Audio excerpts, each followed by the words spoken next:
Nah, Amerika Serikat sedang melakukan investasi terbesar untuk membangun kembali salah satu persediaan pertahanan rudal terpentingnya. Amerika Serikat.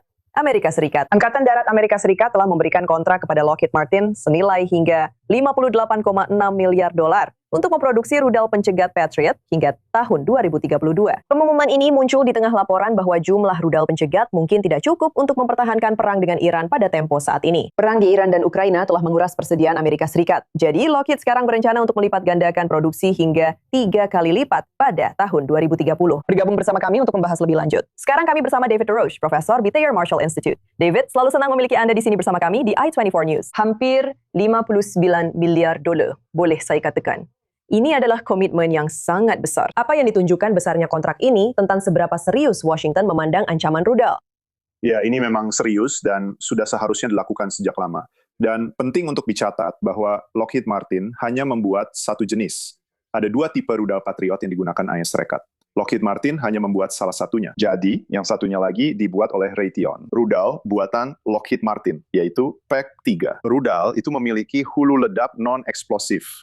Itu adalah rudal pencegat yang menghancurkan target dengan tabrakan langsung. Sedangkan PAC-2 menggunakan hulu ledak eksplosif. Jadi ini memang sudah seharusnya dilakukan sejak lama. Lihat, kami sudah mengidentifikasi kekurangan rudal pencegat sebagai masalah krusial tepat setelah invasi Rusia ke Ukraina. Kami juga melihat selama kampanye Saudi melawan Houthi, pada fase awal ketika Houthi dan kemudian Iran meluncurkan serangan ke Abqaiq, bahwa Arab Saudi mengalami masalah dalam mengisi kembali persediaan rudalnya sendiri. Dan sekarang, karena Rusia kembali bersikap agresif, mitra-mitra Eropa, kita menyadari bahwa mereka memiliki kekurangan besar dalam aktivitas pertahanan rudal. Inggris misalnya, hampir tidak memiliki kemampuan sama sekali. Jadi, ada permintaan global. Saya bahkan belum menyebutkan Taiwan atau Korea. Ada permintaan global, ada lonjakan global. Dan ini sudah lama tertunda. Dan bahkan jika Angkatan Darat Amerika Serikat tidak membeli semua rudal ini untuk dirinya sendiri, akan tetap ada banyak klien asing yang ingin membeli rudal-rudal ini. Kamu bilang ini sudah lama tertunda. Jadi kenapa kita baru melihatnya sekarang? Apakah ini terutama tentang mengganti rudal pencegat yang telah digunakan di Iran dan Ukraina? Atau apakah ini juga tentang mempersiapkan Amerika Serikat untuk periode konflik yang jauh lebih lama?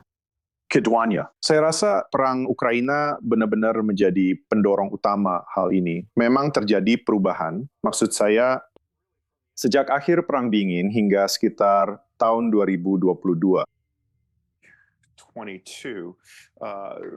logistik militer dan khususnya pengadaan militer semakin bergerak ke arah model just-in-time sipil. Gagasannya adalah, jika Anda memiliki sesuatu yang menganggur, Anda tahu, di sebuah depot, itu adalah aset yang terus menyusut nilainya, yang memerlukan perawatan dan mungkin tidak akan digunakan dalam peperangan, sehingga dianggap pemborosan uang. Dan bahwa Anda bisa mengandalkan rantai pasokan global untuk memproduksi barang, agar semuanya tersedia tepat sebelum Anda membutuhkannya, dan Anda hanya perlu memiliki persediaan tempur minimum. Tapi yang kita lihat setelah Putin melancarkan invasinya ke Ukraina Timur pada tahun 2022, adalah bahwa para mitra NATO menyadari bahwa Anda tidak bisa sekedar berimprovisasi. Sebuah basis industri pertahanan. Maksud saya, para pekerja yang mengerjakan rudal-rudal ini bukan hanya teknisi terampil.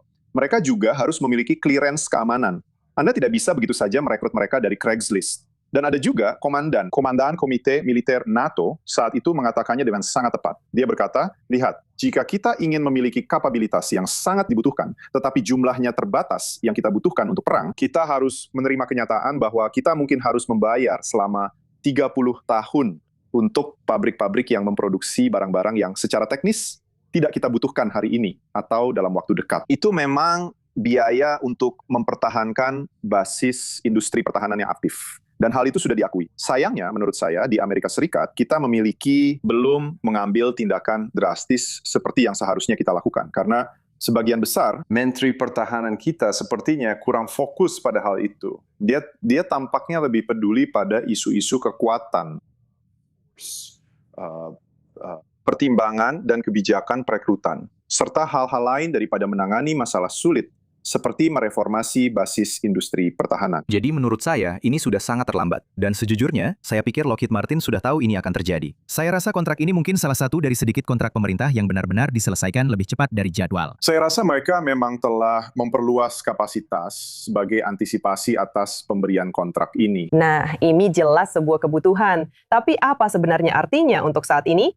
Ada laporan, Ketua Kepala Staf Gabungan Jenderal Dan Kane telah menyuarakan kekhawatiran tentang menipisnya stok rudal pencegat, khususnya terkait dengan apapun yang mungkin terjadi selanjutnya dalam perang di Iran. Apakah ada solusi yang lebih cepat untuk masalah itu? Ada. Maksud saya, Ada. Ya, salah satu berkah yang paradoks adalah misalnya Korea Selatan. Industri Korea Selatan tidak menghormati hak kekayaan intelektual.